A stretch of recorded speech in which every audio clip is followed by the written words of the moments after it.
அனைவருக்கும் வணக்கம். சற்று முன்பு ரிதன்யாவுடைய விவகாரத்தில் திடீர் திருப்பம் ஏற்பட்டிருக்கு. இதை பற்றி தான் நம்ம இந்த வீடியோவில் டீட்டெயிலாக பார்க்க போகிறோம். ஸோ முடிந்த அளவுக்கு இந்த வீடியோவை ஸ்கிப் பண்ணாமல் முழுமையாக பாருங்கள். இந்த வீடியோக்குள்ளே போகிறதுக்கு முன்னாடி இந்த வீடியோக்கு ஒரு லைக் பட்டனை ப்ரெஸ் பண்ணிடுங்க. நீங்கள் இது வரைக்கும் சேனலை சப்ஸ்கிரைப் பண்ணாமல் இருந்தீங்கன்னா மறக்காமல் சப்ஸ்கிரைப் பண்ணிக்கோங்க. கூடவே அந்த பெல் சிம்லையும் மறக்காமல் கிளிக் பண்ணிக்கோங்க. சரி, வாங்க இப்போ நாம் வீடியோக்குள்ளே போகலாம். கடந்த ஜூன் 28ஆம் தேதி அவினாசியில் திருமணமான 2.5 மாதங்களிலே புது பெண்ணான ரிதன்யா தனக்கு கணவனின் குடும்பத்தார் வரதட்சணை கேட்டு கொடுமைப்படுத்துவதாகவும் உடல் மற்றும் மன ரீதியாக கொடுமைப்படுத்துவதாகவும் தன்னுடைய தந்தைக்கு வாட்ஸ்அப்பில் ஆடியோ அனுப்பிச்சிட்டு அவங்க தற்கொலை செஞ்சுக்கிட்டாங்க.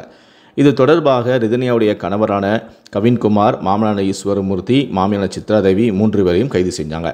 அவங்க ஜாமீன் கேட்டு திருப்பூர் நீதிமன்றத்தில் அப்பீல் பண்ணாங்க. ஆனால் ரிதன்யாவுடைய அப்பா தாக்கல் செய்த இடையூட்டு மனுவால் கவின்குமார் குடும்பத்தாருடைய ஜாமீன் மனு தள்ளுபடி செய்யப்பட்டுச்சு. அதன் பிறகு அவங்க மறுபடியும் ஜாமீன் கேட்டு சென்னை உயர்நீதிமன்றத்தில் மனு தாக்கல் செஞ்சுருந்தாங்க.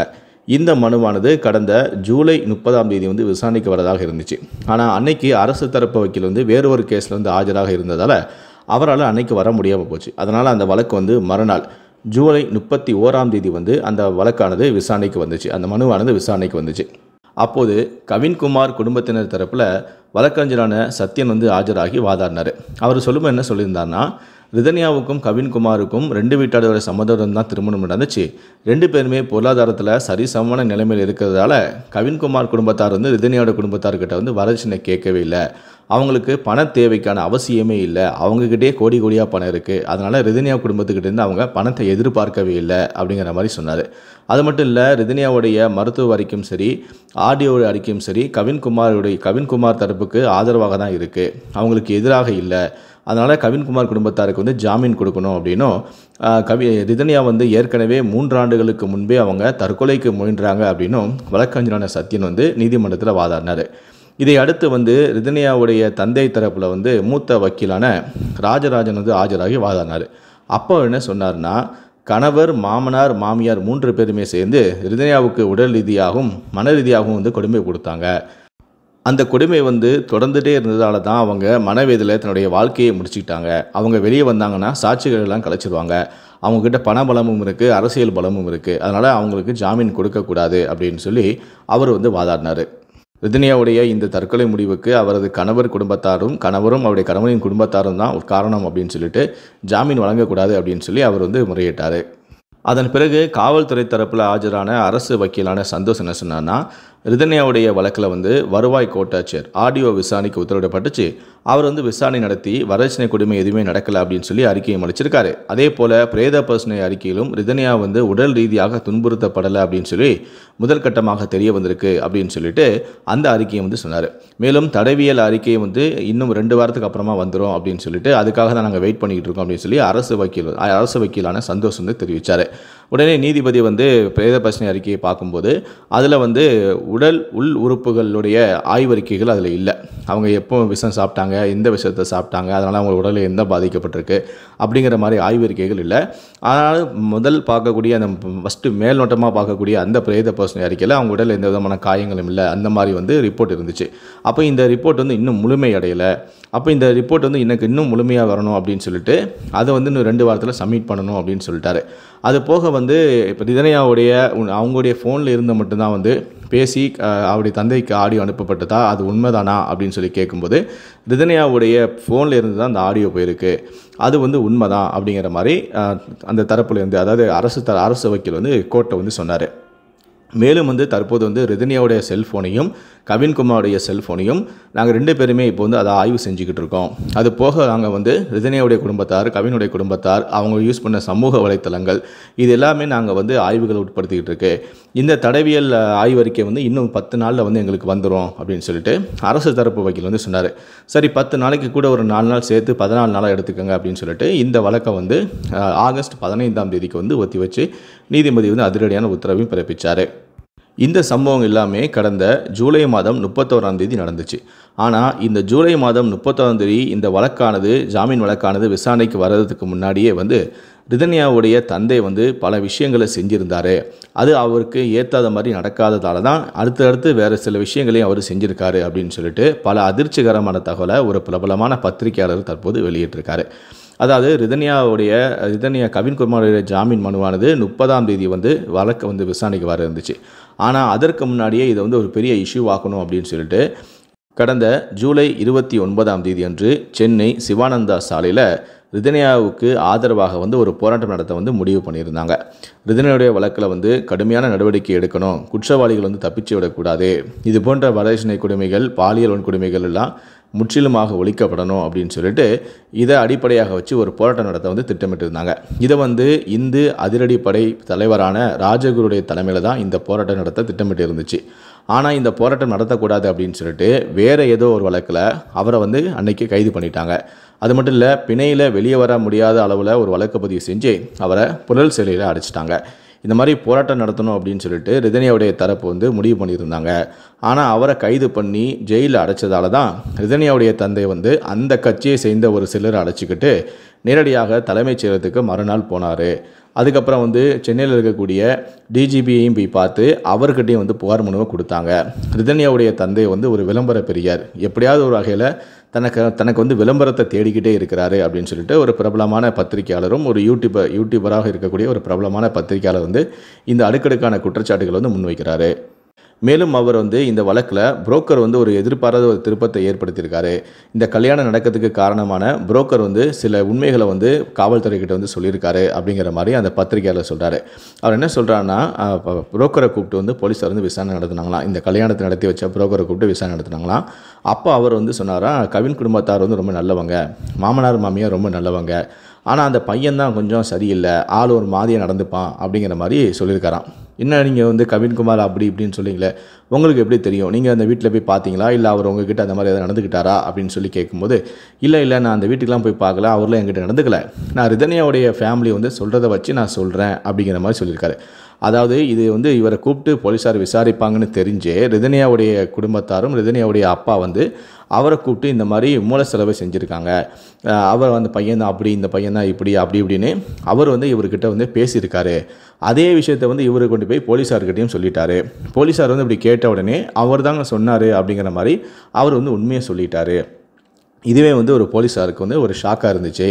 அதுக்கப்புறம் வந்து அந்த புரோக்கர் வந்து போலீஸார் என்ன சொன்னார்னா, ரிதன்யாவுடைய அப்பா வந்து என்கிட்ட வந்து பொண்ணு, அதாவது மாப்பிள்ளை தேடும்போதே அந்த பொண்ணுடைய ஜாதகத்தை என்கிட்ட கொடுத்துட்டு குறைஞ்சது ஒரு 100 கோடி ரூபா வரைக்கும் சொத்து இருக்கணும், 100 கோடி ரூபாய்க்கு சொத்து குறைவாக இருந்தாச்சுன்னா அந்த ஜாதகத்தை எங்கிட்டையும் கொண்டு வராத, என் பொண்ணோட ஜாதகத்தையும் அவங்கக்கிட்ட கொடுக்காத, குறைஞ்சது 100 கோடி ரூபா எனக்கு சொத்து இருக்கணும், அப்படி இருந்தால் மட்டும்தான் நீ கொண்டு வா அப்படின்னு சொன்னார்.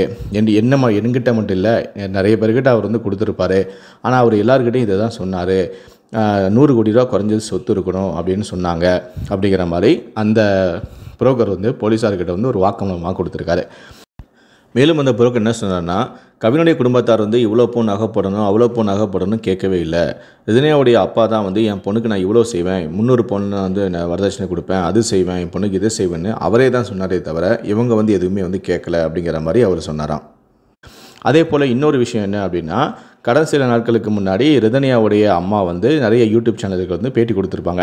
அதில் அவங்க ஒரு விஷயம் சொல்லியிருப்பாங்க, என் பொண்ணை வந்து ஒழுங்காக பாத்ரூம் கூட போக விட மாட்டார், குளிக்க கூட போக விட மாட்டார், பின்னாடியே போவார், கவின்குமார் வந்து பின்னாடியே போவார், என் பொண்ணை வந்து குளிக்கிறத நான் பார்க்கணும் அப்படின்லாம் சொல்லுவார், என் பொண்ணுக்கு அது ரொம்ப இதாக இருக்கும், நீங்கள் கொஞ்சம் வெளியே வெயிட் பண்ணுங்கன்னு சொல்லி என் மகள் வந்து கணவனை வெளியே அனுப்புவா, இந்த மாதிரிலாம் வந்து டார்ச்சர் பண்ணுவார், இல்லைனா கதவை வந்து தட்டிக்கிட்டே இருப்பார் அப்படிங்கிற மாதிரிலாம் வந்து அவங்க சில யூடியூப் சேனல்களுக்கு பேட்டி கொடுத்தாங்க.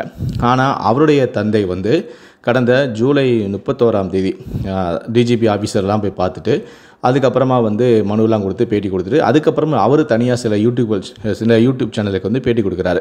அதில் அவர் என்ன சொல்கிறாருன்னா, வீட்டில் இருக்கக்கூடிய பாத்ரூம் வந்து கண்ணாடியாக இருக்கும், வெளியே இருந்து பார்த்தாலே அது தெரியும், அந்த மாதிரி அவர் வந்து பார்ப்பார், அந்த மாதிரி அவருக்கு என் பொண்ணை வந்து கொடுமைப்படுத்தினார் அப்படின்னு இவர் வந்து ஒரு பேட்டி கொடுத்துட்டார்.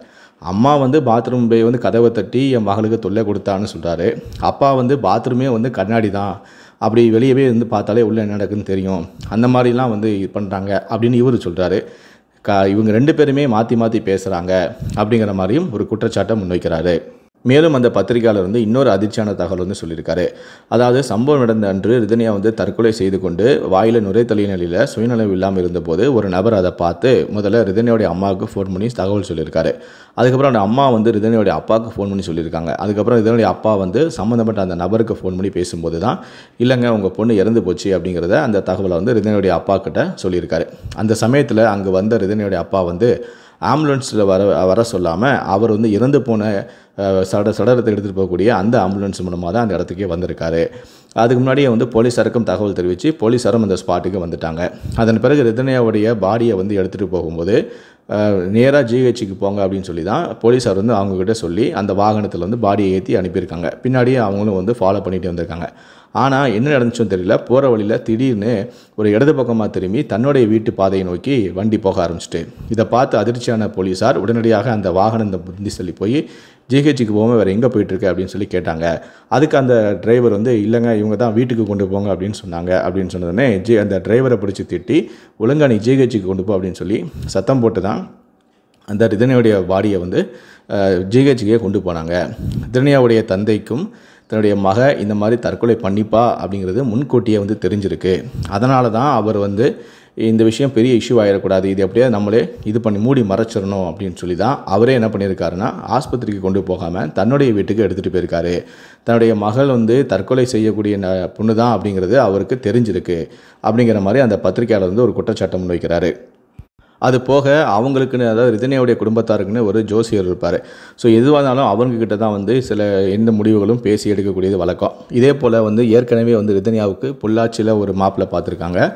இவங்களுக்கு ரொம்ப பிடிச்சிருந்துச்சு. அந்த மாப்பிள்ளையும் பேசி முடிச்சிட்டாங்க. ஆனால் திடீர்னு ரிதன்யா வந்து அந்த மாப்பிள்ளை எனக்கு பிடிக்கலை அப்படின்னு சொல்லி அந்த கல்யாணத்தை நிறுத்திருக்காங்க. அதுக்கப்புறம் அப்பா போயிட்டு அந்த ஜோசியர்கிட்ட போய் பார்த்து பேசியிருக்காரு. அந்த ஜோசியர் ஏன் உன் பொண்ணுக்கு இந்த கல்யாணம் பிடிக்கல, சார் நான் பேசினேன் அவளை வர சொல்லு அப்படின்னு சொல்லியிருக்காரு. அதுக்கப்புறமும் திரும்ப ரிதன்யா கூப்பிட்டு வந்து அந்த ஜோசியர் வந்து பேசும்போது அவங்களுக்கு சொத்து பற்றி எதுவாக இருந்தாலும் சரி அந்த மாப்பிள்ளை வந்து சரியாக எந்த விதமான உழைப்பும் இல்லாமல் இருக்கிறாரு, அதனால் அந்த மாதிரி மாப்பிள்ளை எனக்கு வேண்டாம் அப்படின்னு சொன்னதாகவும் அதுக்கப்புறம் ஜோசியர் வந்து ரிதன்யாவுடைய அப்பா கிட்ட சொல்லி அந்த கல்யாணத்தை நிறுத்தினதாகவும் அந்த பத்திரிகையாளர் வந்து சொல்கிறார். அதுக்கப்புறமும் இதே மாதிரி ரிதன்யாவுக்கு வந்து கவின் குடும்பத்தாருடைய நிச்சயிக்கப்பட்டு கிட்டத்தட்ட 3000 பத்திரிக்கை அடிச்சிருக்காங்க. அதில் 2 பேரும் சரிசமமாக 1500 பத்திரிகை பிரிச்சுக்கிட்டாங்க. அதில் வந்து கிட்டத்தட்ட ஒரு 1000 பத்திரிக்கை ரிதன்யா குடும்பத்தார் கொடுத்த பிறகு கல்யாணத்தில் விருப்பம் இல்லை அப்படின்னு ரிதன்யா சொன்னதாகவும் அதன் பிறகு ரிதன்யாவுடைய தந்தை வந்து அந்த ஜோசியர்கிட்ட போய் வந்து பேசியிருக்காரு. அப்போ ஜோசியர் சொல்லியிருக்காரு, இந்த காலத்து பொண்ணுங்கள்லாம் வந்து சொன்னால் புரிஞ்சுக்க மாட்டாங்க, ஏதாவது விபரீதமான முடிவு எடுத்துகிட்டு போகிறாங்க, நீங்கள் கொஞ்சம் பார்த்து யோசனை பண்ணுங்கள் அப்படின்னு சொல்லியிருக்காங்க. அதுக்கு அவர் வந்து இல்லை பத்திரிக்கையெல்லாம் நிறைய கொடுத்தாச்சு, நிச்சயம்னு முடிஞ்சிருச்சு, இதுக்கப்புறம் கல்யாணத்தில் நிறுத்த முடியாது அப்படின்னு சொல்லி அந்த கல்யாணத்தை நிறுத்தவும் அவர் மறுத்திருக்காரு. அதன் பிறகு ரிதன்யா கிட்ட போயிட்டு ஏற்கனவே நான் உனக்கு ஒரு பொண்ணு பார்த்தேன், நிச்சயதார்த்தம் பண்ணுற வரைக்கும் போன பிறகு நீ அதை வேணான்னு சொல்லிட்ட, இப்போ இப்படியே நீ வந்து பண்ணிக்கிட்டே இருந்தேன்னா உனக்கு நான் எப்போ வந்து கல்யாணம் பண்ணி வைப்பேன், உனக்கப்புறம் உன் தம்பியும் இருக்கிறானே அப்படின்னு சொல்லிட்டு ரிதன்யாவை வந்து அவங்க ஃபோர்ஸ் பண்ணி தான் வந்து இந்த கல்யாணத்துக்கே வந்து அவங்க ஒத்துக்க வச்சாங்க.